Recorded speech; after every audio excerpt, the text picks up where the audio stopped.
We like to call it the Supernatural Hour. And now, our hosts. So today we're going to talk a little bit about psychics and mediums and psychic mediums. And I want to talk a little bit, before we jump into our main topic person, just a little bit about psychics and mediums. They are not the same thing. And if you go online, like anything else in the whole world, you're going to find 100 different explanations. So what I tried to do is I read a whole bunch of different definitions, tried to get the general, the biggest general idea from everybody. So if you disagree with me, that's okay, because there's lots of people on the internet that will agree with you. So we tried to get the most accurate information we could get. So a medium, if you are missing someone that's passed on and you just say, I want to make contact with them, you want to get a hold of a medium. Mediums are the ones that talk to the dead. If they give you a reading, it means the reader can communicate with entities that we can't see, but they can. They can see them, they can hear them. They can give the person there for the reading, the information. Think of it as, when you think of a medium, like when you're doing art, what's the medium? It's a pencil, it's a pen, it's watercolors. Chalk. Ooh, except I can't, even just saying chalk gives me the willies. It feels so gross. Chalk. Stop it, you're fired. So it's kind of the medium. The medium is the person that's getting the information and, giving it to you. And one of the ways it was described several times on the internet is, medium, you think of, there's high, there's low, there's medium. It's something in the middle. And so that medium is the middle person between the person wanting the information, which is the human, and the person giving the information, which is the spirit. So that's one way you can think about it. Now, one of the things that it says on there is when you're contacting a medium to get a reading, it's really important to ask them if they're one that talks to the dead. Because there are some that channel. There are some that will maybe be a medium for angels or spirit guides or a specific entity. So if you're wanting to actually speak to someone who's passed, you need to ask that medium. That would be like a relative or a specific person that like you want to exactly. talk Like, to. do you, you're a medium, I would like a reading. Can you speak specifically with Uncle Joe? Or, is that what you do? Right, Does that instead make of sense? your higher self or... Exactly. Would you call that like medium language? Yes. Like they speak a different language. They wouldn't see like the entity, or they could see the entity, but if it depends on what they are, like you said, an angel or a spirit guide, they would have their own like spirit language then, because they wouldn't be able to communicate with one, but they could communicate with another. Right, and I think it's, I've worked with a lot of mediums, and I'm going to get into my personal feeling on mediums here in a minute. But every medium I've run into works just a little differently. Some can see some things, some can see other things. So I think they all have their own language. Yeah, John Edwards with his show Crossing Over, and it's been a number of years back. He's a medium that will do readings in audiences, and they're really quite interesting. But he says he sees things, like he'll see flowers or question that it's symbolism that means something to him on His how he red does roses. the communion. So you're familiar with this? I actually seen him. He came to Salt Lake City, and I was in the crowd. Oh, awesome. Very cool, isn't it? So It really is. And I've been amazed of the reactions of people in the crowd with John Edwards and the way he does it. And it's really interesting because, and some people might say, oh, he's just good at cold reading or reading a crowd. But he's, he'll talk to people, and, he says he envisions or he sees things that are symbolic to him, which mean different things, or a position of where they are, different things like that. So very interesting. Like I say, it's kind of like Klaus said, kind of almost a language or an interpreter for, or a translator for the dead. For someone else, exactly. And it doesn't matter if they're speaking to a specific, I'm going to talk to your uncle, your aunt, or your grandma, or if it's an angel, but they're talking to somebody else and getting information and giving it to you. Whereas a psychic, A psychic is more like you're seeking clarity for yourself. You're not trying to get information from other people. You're trying to get some insight on you and find out what's going on in your life, getting validation on a topic of some sort. Where do you feel, I'm stuck in my job. Where should I go with that? How I want to move forward in my life. Something that pertains just to you. That's when you want to go to a psychic. Like, is psychic tarot reading, is that included in that type of a thing? This didn't get that in depth, but I would think so, because that's going to be just for you. Right. You're not necessarily dealing with someone else. Palm reading. Mm-hmm. I would think palm reading, leaves and teacups, anything that's just Tarot about cards. Any of it Dice. fits into that. you. It says Bones. specifically they do not communicate with the dead. Now, I would think that you could have a psychic Crossovers. medium. Right. That does both. Maybe, you might be a little more heavy on the psychic part. You might be a little more heavy on the medium part. But I think you could have both. Might be a medium small, medium large. I'm a schmedium. Oh, I'm a small medium, schmedium. Medium. right here. So it says when contacting a psychic, it's really important to ask them how they receive the information that they get from you. Because you have to be comfortable with it. You have to have faith in it. Like, if you don't have faith in tarot cards, don't go to a psychic that's their medium. See how I did? Dun. I need a soundboard here for you so you can, have your corny joke dun and stuff. It'd be fun. Ooh, let's do that. Yeah, we could work on that. Okay. We'll have corny sounds coming to you soon. So here it does say that tarot cards is one of the more popular ways. I didn't see that until it just jumped out at me. So they usually don't do tools. Some might just use a pen and paper and just impressions that they get. They might just write things down. So that's the difference. So if you want to talk to the dead or your spirit guides or angels, go to a medium. If you want some clarity about your life path or different things in your life, go to a psychic. Interesting. So do you think that a psychic is a gift, or is it something that they teach themselves to do, with where I would think a medium is definitely a gift? So here's where we come to, this is, and I'm just going to put this out there, this is my personal feelings on psychics and mediums. Oh. I do think that everybody on the planet has spiritual gifts.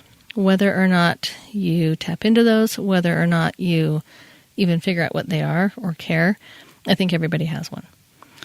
And it might not even, your spiritual gift might not even be anything to do with paranormal. It could be something completely different. But I think everybody has a gift. I think every person on the planet can feel spirits. Where I get in trouble sometimes with psychics and mediums is, in my opinion, paranormal and religion just go hand in hand. And you can't separate those. And you can disagree with me, that's fine, I don't care. That's what my feeling is. And so for me, I'm very, very careful with psychics and mediums, because if it's a true gift, given to them, I don't want to discredit that, but there are a lot that might get their gift, and I'm going to use air quotes, their gift might come from a type 3. They might be getting it from the wrong side, in my opinion. And so I'm very, very careful when I deal with someone that says that they're a psychic or a medium. And is that because of the use of the tools, such as the tarot cards or such, that we don't know who's really feeding that information? In my opinion, yes. So I'm very careful with that aspect, because I like my religion. I like being a member of my religion. I don't want to get kicked out. But I do think people have gifts. And I'm not saying that there's not mediums and psychics out there. I'm just careful when I discuss them, and who I send people to, if they want that information, because I don't want to be sending people to the wrong sorts. Yeah, I agree. Yeah, so we delved into Uri Geller a few podcasts ago, and he was more into telekinesis. Tonight we're going to talk... That would be a little more like psychic kinds of gifts with the telekinesis and Yes, because he's not talking to people. Okay. But even with the telekinesis, I don't know that you're going to gain clarity By bending spoons. by bending spoons. So I don't know. Anyway, we're going to talk about Sylvia Browne. And Rogue, you actually have kind of a more personal connection to her than the rest of us do. So I'm going to let you start off. Oh, well, that's really almost kind of creepy, other than the fact that my dear mother does have her picture with Sylvia Browne, and I'll get a copy of that, and we'll put that up on our YouTube channel. So I also have her book. I've actually, I think I've been with Mom to see Sylvia Browne, but I have her obituary here that I thought was kind of sad and kind of interesting all at the same time. So is that kind of what you were referring to? Yeah, so why don't you start off with reading her obituary? All right. Do you want me That's to read? just like a funeral. That's Oh. what they always do. Dun, dun, dun. Is there some Except sad? no do casket. I get some sad music or some sad little zing for that one? Okay, yeah, You we, want we, like need, the marching of the dead or dirge of some whatever. kind. Yeah. Something. we need to make a little digging wish dirt or list Soundboards. of soundboard sounds we need. Yeah, I would like that. That would be hilarious. Okay, so Sylvia Browne's obituary. Sylvia Browne was born October 19th, 1936, and she passed away November 20th of 2013, leaving her 77. So Sylvia Browne, a psychic whose frequent appearances on shows such as Larry King Live and the Montel Williams Show made her a popular personality, has died at the hospital in San Jose, California hospitals. Officials confirmed on Thursday she was 77. Good Samaritan Hospital spokesman Leslie Kelsey said Browne died Wednesday. She said she could not disclose further details. Browne said she believed in reincarnation and could help her people communicate with their dead loved ones, as well as see the future. She was a regular on the Montel Williams Show, where she fielded questions on topics ranging from marriage and career to ghosts. Browne was criticized after telling the mother of Ohio kidnapping victim Amanda Berry on the show in 2004 that her daughter was dead. Berry and 2 other women were later found alive. They had been held captive for years. Browne grew up in Kansas City, Missouri, where her psychic abilities began to manifest themselves at the age of 3, according to the obituary on her website. She founded 2 nonprofits, the Nirvana Foundation for Psychic Research and the Society of Novus Spiritus, and was the author of dozens of books, many of which appeared on the New York Times bestseller list, according to the obituary. And I have one of those books. So, do you want me to keep one? Yeah. And then we'll call it a night, because that's about all the information we have. You're not wrong. Not really. We have, there's more. Well, it does kind of, obituaries do kind of sum your life up, I guess, right? Her 2009 book, Temples of the Other Side, was intended to help people understand where they go after they die, she told Montel Williams. So you just don't float around, she said. You can go to Hall of Messengers, where you can talk to Jesus.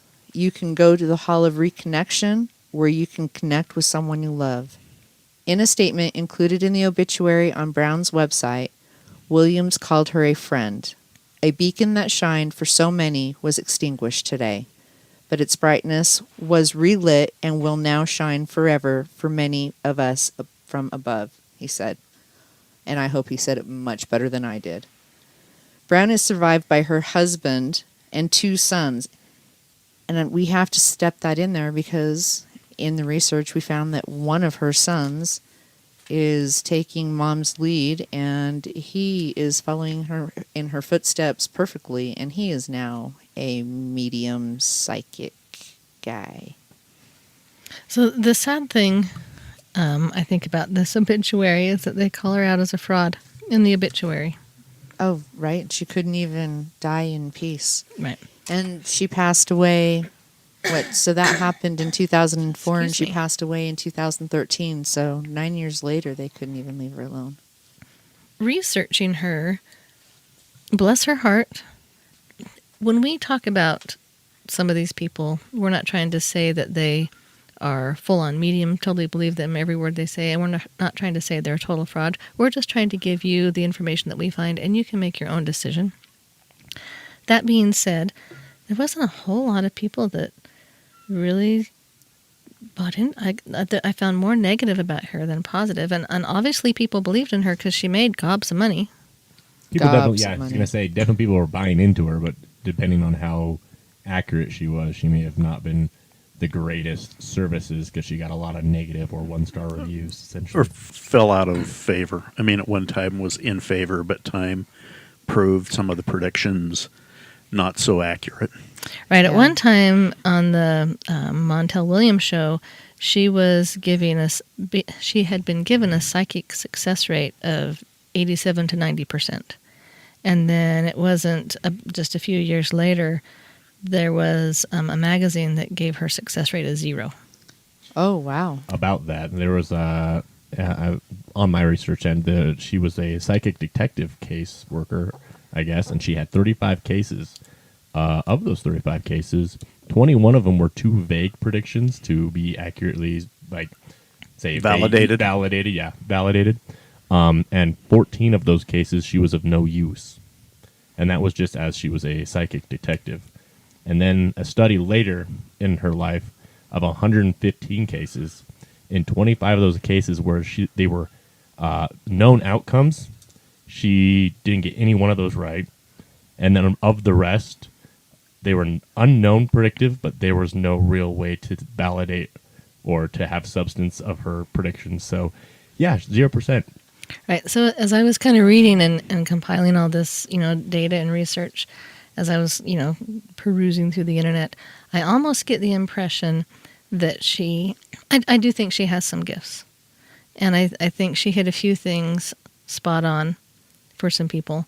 And then I think she got a little overconfident and started getting bigger and broader and I think if she had stayed small and just stayed focused, she probably would have been okay. But I think, the fame and fortune kind of caught hold and she started just going a little wacky. Do you think something like that, where you take your gift and you start making money from it, do you think that hampers or dampens your ability? Because if it's a gift from a higher being of whatever religion or deity that you believe in, if it's a gift from that thing, that deity, you would think that person or entity would be like, you know what, you're using the gift that I gave you to help people, but you're doing it in the wrong way, so I'm going to kind of scale it back a little bit so you don't get as strong predictions or premonitions or readings off of people. I absolutely agree with you, and I have to be careful because I have some very dearest friends ever that will give people readings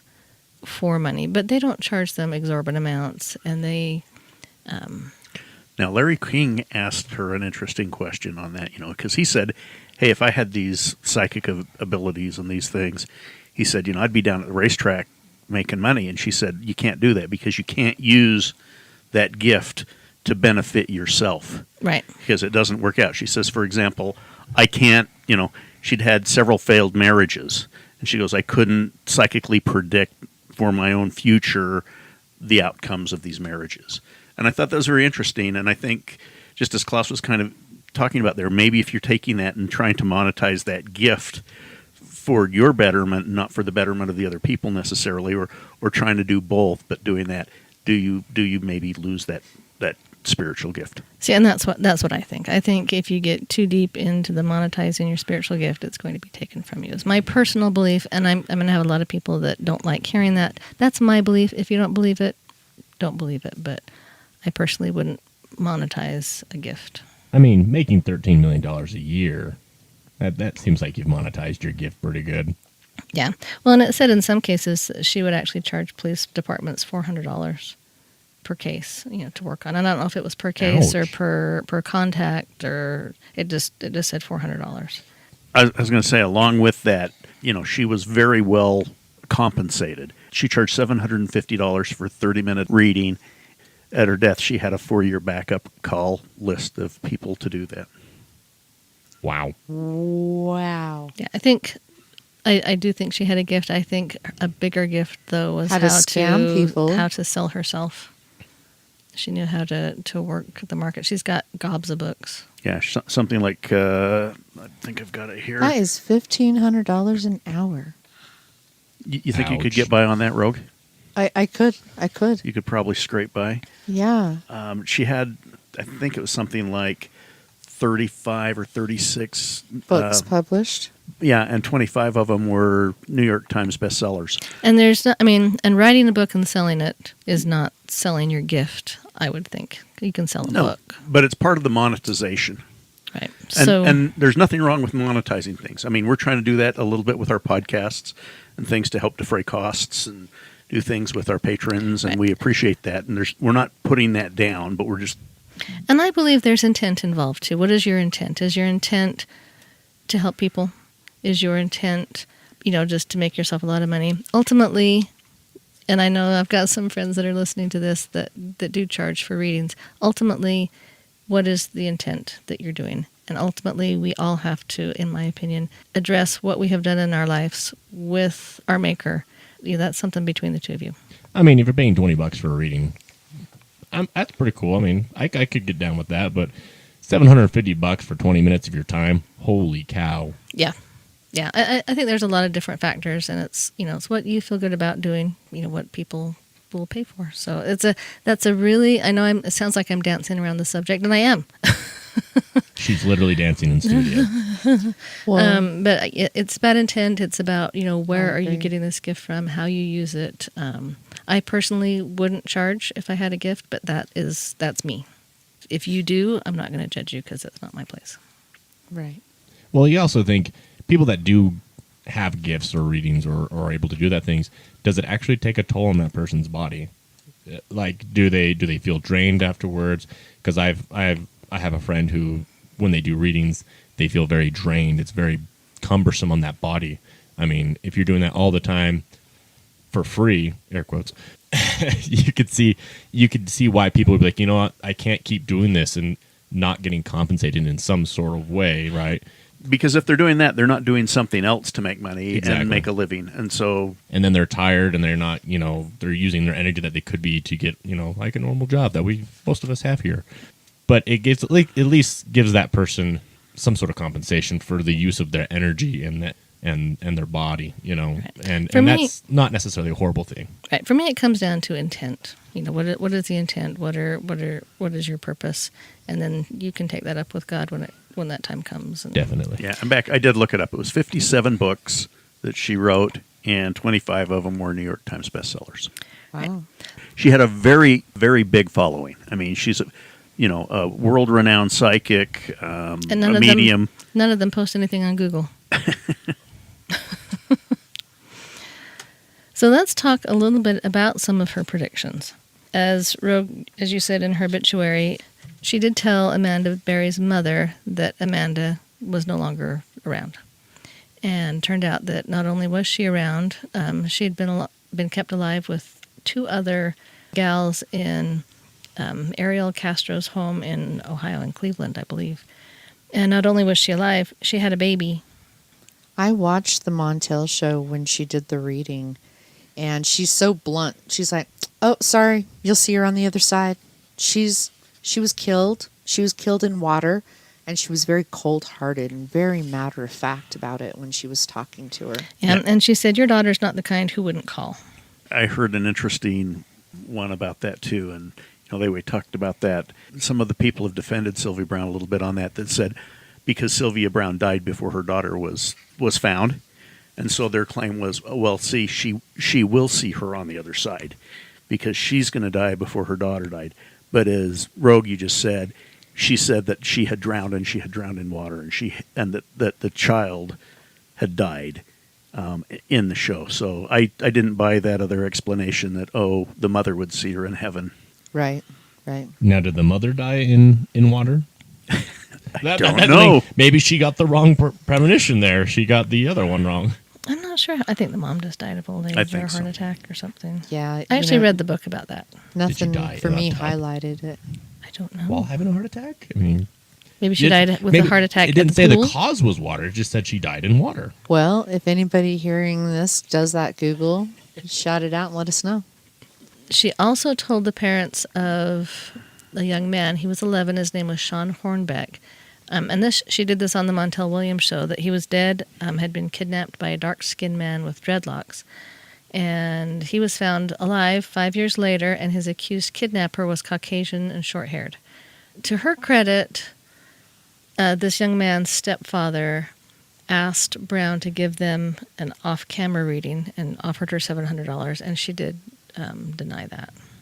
Oh, I guess she kind of had a scruple or two. Interesting. maybe. But the interesting thing is, I guess as her predictions kind of got less and less accurate, and people would call her out, she said the same sentence. She kind of had a catchphrase, and her catchphrase was, "Only God is right all the time." I'm trying to figure out how you get less than 0%. You Make know? the same wrong prediction twice. Because when she was famous, honestly, there wasn't the internet, so information didn't spread that quickly that she was at 0%. If that was at today, I don't think that she would have became as famous. So you're saying she wouldn't be very good on Twitter? No. Well, and some of her biggest critics were the amazing Randy, Exactly. Who- Who we Oh, talked of about with course. Uri Geller. who hated Uri Geller, and also the amazing Krenskin, who was a Kreskin? mentalist. Why is everybody named the Amazing? I know. I was just going to say, I'm going to start calling myself the Amazing Raven, because it's a thing apparently. Is that Kreskin? Well, they were magicians. Yes. Are you a magician? To be amazing. I'm a magician. I make food disappear. I was real just fast. going to say the exact same thing. Okay. Well, then own it. All right. I'm not amazing. I'm just All kind of right. normal. The No, it amazing depends Raven. on how fast you eat that food. I mean, I can take a Beta's burrito in like 2 minutes. I can be amazingly Those clueless things sometimes. are huge. They are. I had one today for breakfast. It was delicious. Anyway, yeah, he's a mentalist, and he's actually done hundreds of performances for art shows and magic shows and stuff. And much like the Amazing Randy, or was it the Amazing Randy? Yes. But the kind of that thing where he's very big on debunking and showing how things work. Right, because he like Randy, they're very proud of their profession and the hard work, and they want to remain the integrity of it. They don't like it when people come in and degrade it and make them look bad. I was going to say they're proud of their medium. Exactly. Exactly. And We their can use medium- this 100 times. And their medium is science and sleight of hand, Smoke and mirrors. smoke and mirrors, and they own it, and Oh, and they're very good at it. they're very good at it. Penn and Teller, same kinds of things. Very good at it. Oh, Penn and Teller are amazing. So Kreskin said he helped the police with 84 crime cases. But he says, I myself will tell you that I was only helpful in about a third of those. So he's only claiming 33%. And he's not even saying, he just says helpful. Yeah, I don't believe he was thinking it from a psychic standpoint, but from almost like what profilers do. Yeah, he just Looking at things from a behavioral standpoint and putting things together that other people might not see, putting relationships together that others Yeah, and his might be aware of. actual quote says, "I can help potential witnesses uncover information they didn't realize they had." So he didn't even claim to be a psychic, So he could unlock memories, essentially. pretty much. That's a pretty good gift. I mean, being able to do that's a great gift. Yeah. Yeah, Raven and I have been rewatching, kind of binge watching Criminal Minds, and with the profiling there of the FBI behavioral analysis unit, and it's very interesting the different things that they do and how they can predict what people will do based upon their previous actions. Yeah, and how they have been based on what happened. And I pretty much have decided that if I could go back and redo life, I would be an FBI profiler right now, because that's awesome. I agree. That's something I'd be interested in doing as And well. half of America's. Now, is that only based off of Criminal Minds? Because that's all, Hollywoodized. No, and I realize that you don't go and solve a crime in 3 days, and that you don't you go around looking all hot with your, but no, just the. So to answer your question, yes, and I realize it's darker and takes longer, but just the process that they go through, and they where they come out and say, okay, based on this and this and this, the bad guy is the unsub. The unsub is The unsub. Right. is this. Just the process fascinates Just me. sounds like a really Yeah. big game of Clue. Really. And see, and I love Clue. Problem solving. Analyzing the mind.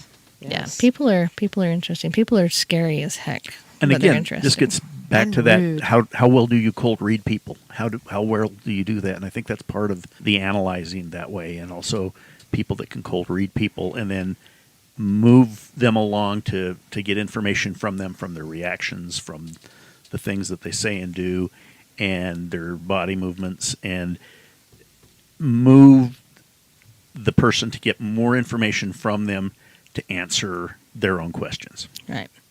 So Kreskin said something else which I thought was interesting. He said that any mentalist, psychic, or medium who suggests someone is dead without physical evidence is on shaky ethical ground.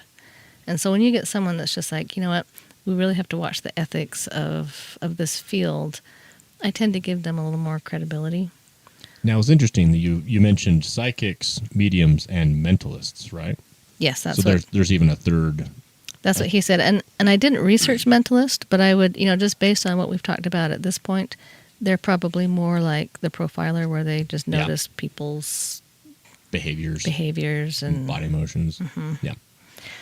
He also says it's the height of irresponsibility and it indirectly aids the criminal because the people who believe the psychic may have less of a reason to continue the search for the victim, which I thought, That's a very valid point. Well, with that study I mentioned earlier about Sylvia Browne, they said that after they concluded that 115 case, that she was actually harmful and what was the other word they used on there? Untrustworthy. That's what they labeled her as because of how inaccurate she was with her cases. So, and again, it would be interesting to do an in-depth study on her if I had that kind of time or desire. But, to find out how accurate was she at the start and did it just kind of blow out of proportion as she got more famous? Got Right. a little swollen-headed there. I think that's kind of what happened to her. Absolutely. But then it didn't seem to matter if she still had a 4-year waiting list at $7.50 for half an hour. Right. People are still coming to you then. They do, because there's still that hope that you are who you say you are and you're going to tell me what I need to hear. but again, no internet. Exactly. Mm-hmm. It's Yeah. amazing what that does. Oh, yeah. Yeah. It shines the light on things and lets people know your records, and you can't just hide in obscurity. Yep. So let's talk about some of her predictions. So it says plenty of them did not come to pass. So here's a few. She claimed that people would have microchips in their brains to override or cure mental health issues like schizophrenia and severe epilepsy by 2014. Now, these were predictions made like in 2008, I believe. Mm-hmm. Okay. In the early 2000s. Elon Musk is on that one right now. He's developing chips that go into brains, and he wants to play audio. But from there on, we'll see what happens. Yeah. She's off, though, right now by about 7 years. Yeah. Yeah, nobody's right all the time. Only God is. Only God is Only God. right. Only God. She also said that by 2020, it would be common for women to give birth in gravity-rigged birthing chambers.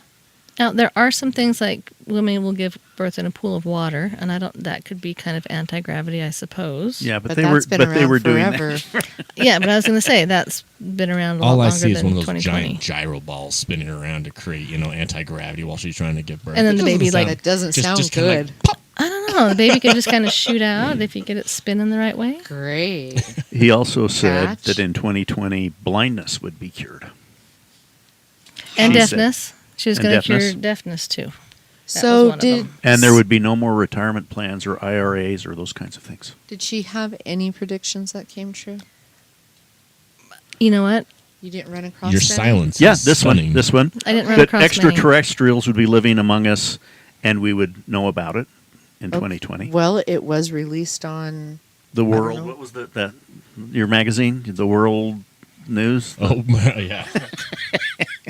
Weekly World News.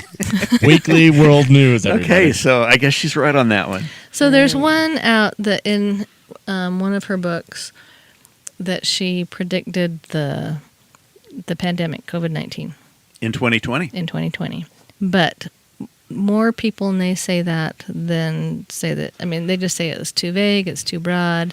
Every psychic out there has predicted a major plague, and She had they don't actually think it's made this prediction shortly after the SARS virus had happened, and the idea of these kinds of viruses happening over and over. Now, it was a pretty detailed prediction for 2020, and that it would go away in about a year. I thought that was kind of interesting. But at the same time, Dean Koontz, who wrote the book The Eyes of Darkness, who is just a novelist, he's not a procrastinator or a predictor in any way. He also, in his book, had a prediction of a respiratory illness in 2020. And he makes no claims at all whatsoever to the ability to foresee the future or be a psychic or a medium. And he happened to hit the same thing in one of his plot lines of a virus, a respiratory virus in 2020. Yeah. So one of her favorite years was 2020. She talked a lot about 2020. And I don't know if it's just because it's 2020, 2020 sci, Kim Kardashian just thinks that Sylvia Browne is the bomb. So therefore Kanye West also thinks that she's the bomb. So she predicted that there were going to be domed cities, and I guess Kanye West attempted to build a domed city.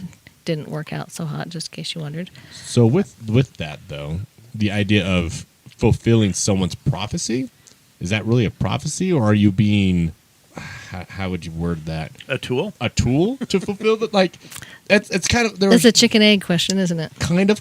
There was some interesting along the lines of predictions, because people say, like, in the book of Revelations, they reveal and they're prophesying things, and if people read that, sometimes they want to be that prophecy, so they try to become the prophecy. So is try that to make that happen? They're going to make that happen. Right. So is it truly a prophecy if you're kind of convincing someone to, or you're convincing yourself to be that, or is a prophecy kind of more of a, it's just naturally going to happen without someone really wanting to be the prophecy? I don't know how to describe that. No, I get it. That's an interesting thought.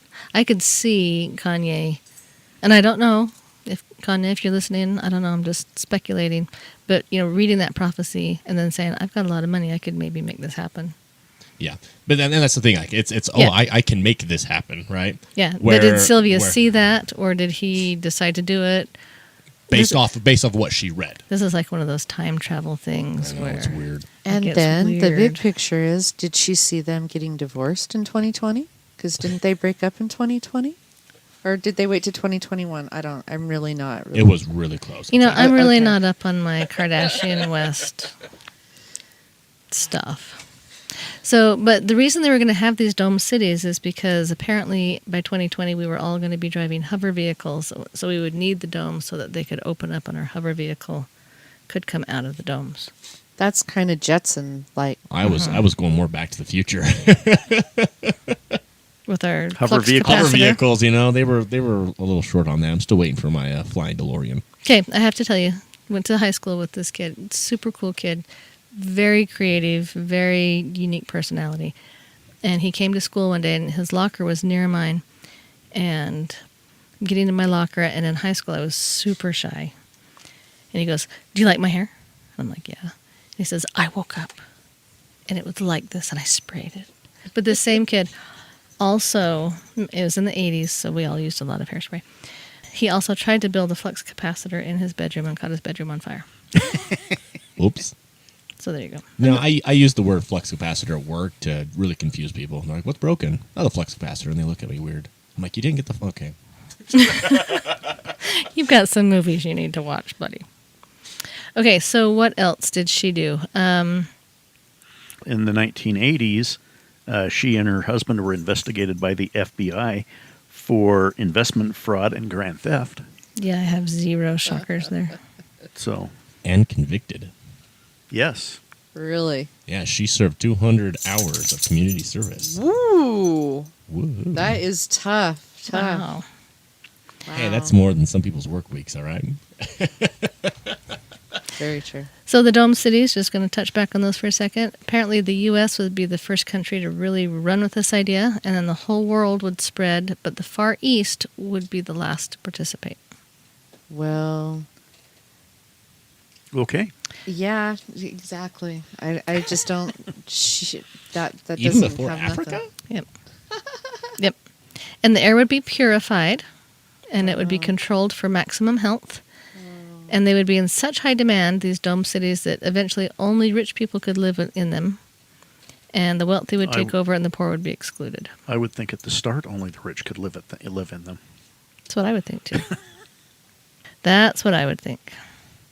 She predicted that by 2040, so we still have 20 years for this one to come about, or 19 years for this to come about, but that homes would have retractable roofs. Essentially, kind of, yeah.